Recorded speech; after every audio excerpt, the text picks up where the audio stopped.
Protests have erupted across the UK after that country's Supreme Court last week ruled that a woman is defined by her biology, by her biological sex. Meanwhile, the women's rights campaigners who took up the fight have been receiving vile death threats. Here's the latest from Sky News UK. You're a group of disgusting murderers and deserve death. God will rip you from your family one day and nobody will mourn you. Your inhumanity makes me vomit. You stupid women should feel deeply ashamed for being so stupid.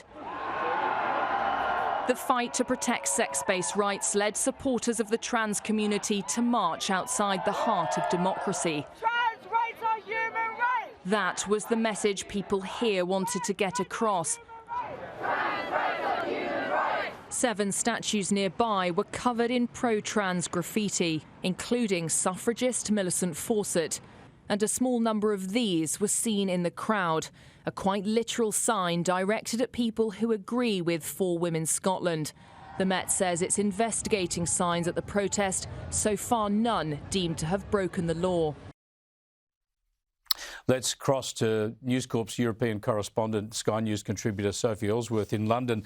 Sophie, this is extraordinary. I think around the world, most people would have seen this legal decision, this Supreme Court ruling, as a reassertion of common sense and the defence of the rights of women and girls. Yet these protests and this ugly, the violent threats is just shocking. How widespread has it been? Tell us about it.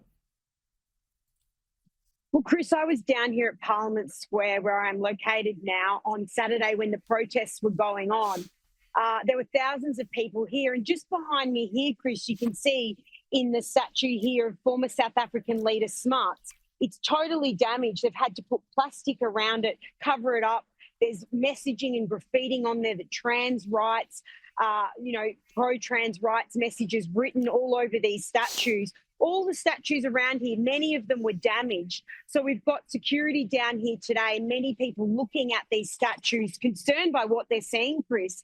But then we also had the violent threats against the For Women of Scotland activist group, who basically fought for these women's rights in court and successfully won. So there are a lot of angry people down here on the weekend, Chris.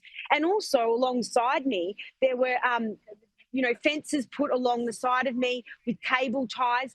The activists broke through there and damaged some of the lawn that they've laid here.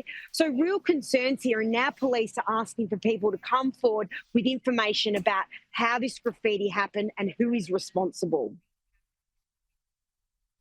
Yeah, it's just very hard to get your head around the protesters here and so-called feminists who support them, because no one's trying to discriminate against trans people.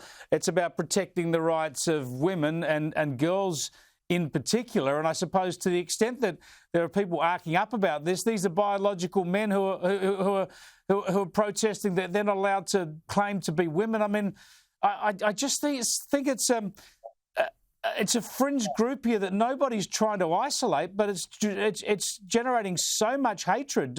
And this is obviously not confined to the UK. It's the epicentre now because of this decision, but it's a worldwide movement, including here in Australia. Well, Chris, it was really interesting when I was here on the weekend, because I tried to interview many of the protesters to find out, why are they here and what are they protesting against? Many of them wouldn't talk to me, wouldn't go on camera, wouldn't explain why they're here.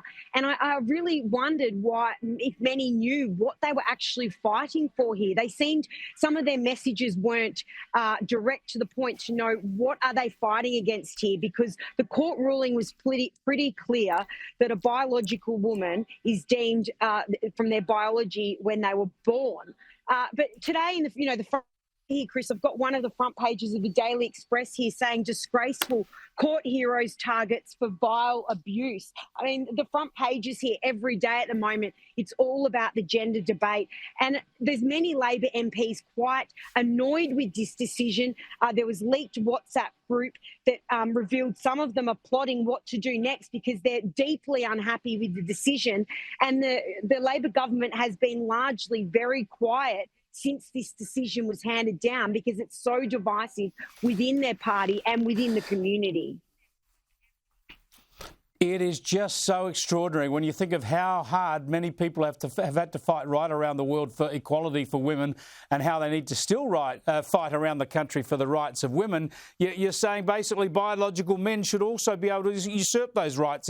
It seems mad and insane, but that's the world we live in today. Just before we let you go, Sophie, though, I'd like to just get your update on the Pontiff, because he's made a surprise Easter appearance at the Vatican.